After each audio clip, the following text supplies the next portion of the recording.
Hey everybody, welcome back to on the 11th day of Christmas episode or edition or video. I don't know. As you can tell, things got a little wacky, got sick, still a little sick, I'm not gonna lie. But at least it's enough that I think I can record a video again. My voice isn't constantly coughing and hacking, so yeah. Anyway, today's video for the 11th day of Christmas, the first one we did just yesterday, it was the Daytona 500 wins in my collection. So the first race of the year. Today we are going to be taking a look at the last race of the year. This is the Homestead/Phoenix Championship clinching cars of my collection. Now, in this one, we're not going to go in order in terms of my favorites or anything like that because it's really hard to judge. You know, obviously as an Elliott fan, I'm probably going to say that the Phoenix win is probably one of my favorites. But that being said, there are so many really fun memories tied to all of them just because of the championships that we're just going to go in order. So we'll start on our newest one and move backwards. So last year's 2021 Kyle Larson Phoenix win with the burnout left rear. This is our first one of this group. I didn't get the pin out. I do have the pin in it, but I decided to leave the pin in the box. But anyway, so this is the Phoenix win from last year. This was to cap off a 10-win season plus the All-Star race, so 11 wins on the season. Very good-looking car. We've got, obviously, that burnout detail and then the confetti there. So first time we've had confetti at Phoenix in terms of those race wins. Everything else had been a Homestead, so a few different changes in the confetti from throughout the years, but this one will come in as our 2021 edition. Obviously, like I was saying earlier, sometimes my favorite would probably be this one, 2020 edition. This is Chase Elliott's Phoenix win. Obviously, it's his only championship so far, so obviously this one, as a Chase Elliott fan, is probably my favorite of this group, just from those reasons. Now, that being said, there are some very, very cool cars that are not Chase Elliott, but you know, gotta get your biases out of the way if possible. But I know darn well I would have bias towards this car. So, but yeah, so you can see good rubber buildup on that right front, and then of course on the roof as well. But yeah, I did like how at least after the race, people made contact with him. He was untouchable for most of the race. You know, not a lot of people could really hang with him. So you can kind of see the way that buildup worked. But so yeah, that's our 2020 edition. On to 2019.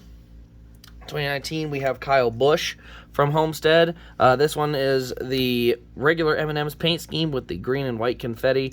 Also has no right side window, kind of a neat thing there, but you can see we do have a decent amount of buildup on that right front corner. Also down the door, nice and dirty, just, you know, classic Homestead. It does have a 550 package, so it did have the awful aero package on this one. But this race was kind of weird because Kyle Busch was not the best car. He wasn't even the second best car, but Truex, they put the wrong tires on the wrong side, and then Denny Hamlin's crew put a giant piece of tape on, and so both of them just shot themselves in the foot and just opened the door for Kyle Busch to come through and snag a championship. And so this is kind of a weird one because it was probably the last time I remember seeing a race where the clear-cut favorite didn't go in and win the race. Now, you could argue Kyle Larson maybe didn't have the best car, but he was certainly still capable of leading a lot of laps. It was very clear Kyle Busch was not the fastest, but got the championship, and so obviously having the car that he wanted in makes that a pretty good addition.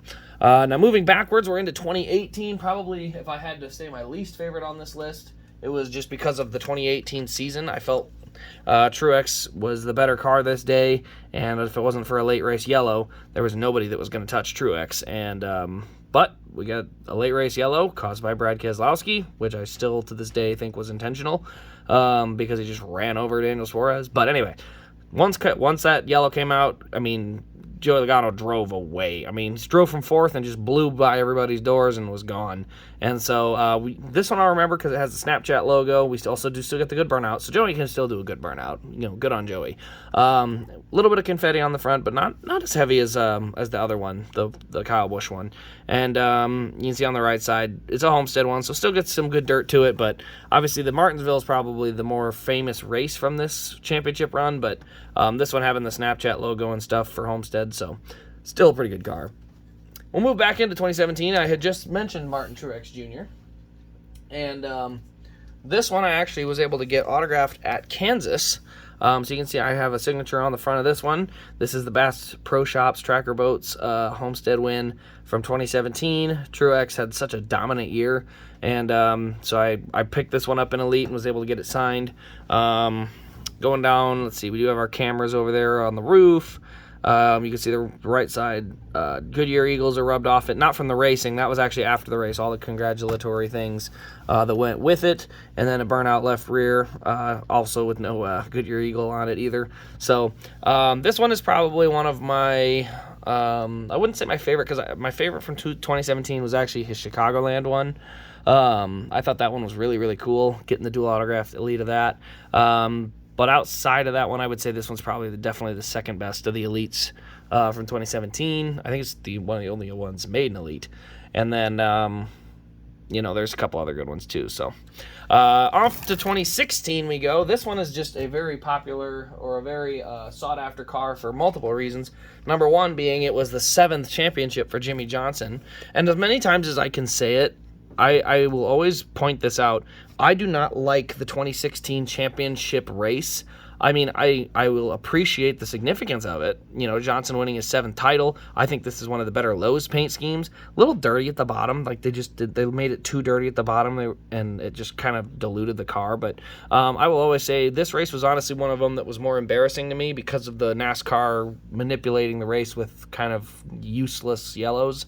And eventually costing Carl Edwards a championship while doing so.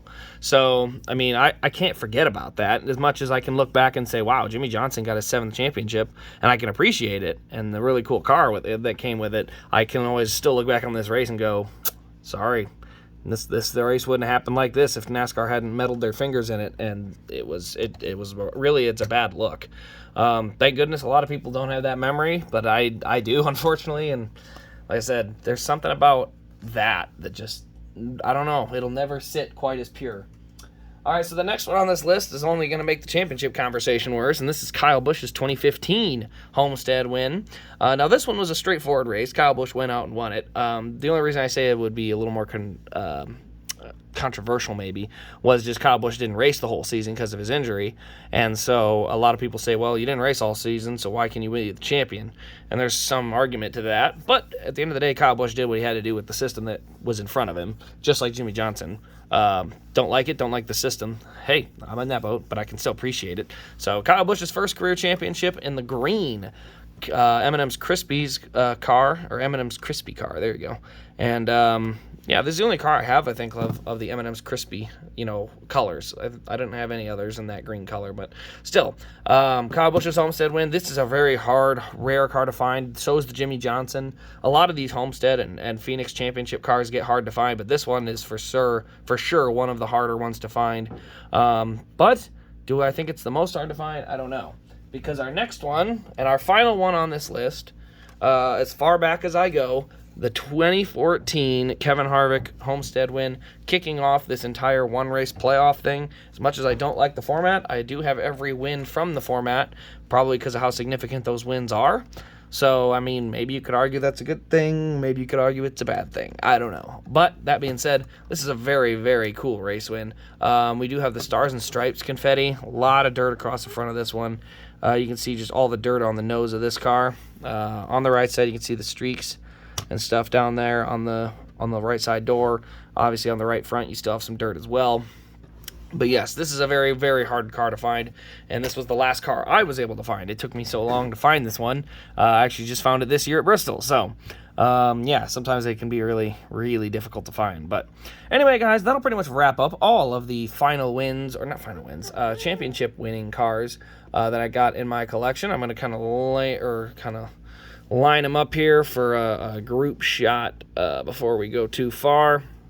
We'll slide that one out of the way. We'll move Jimmy back in here.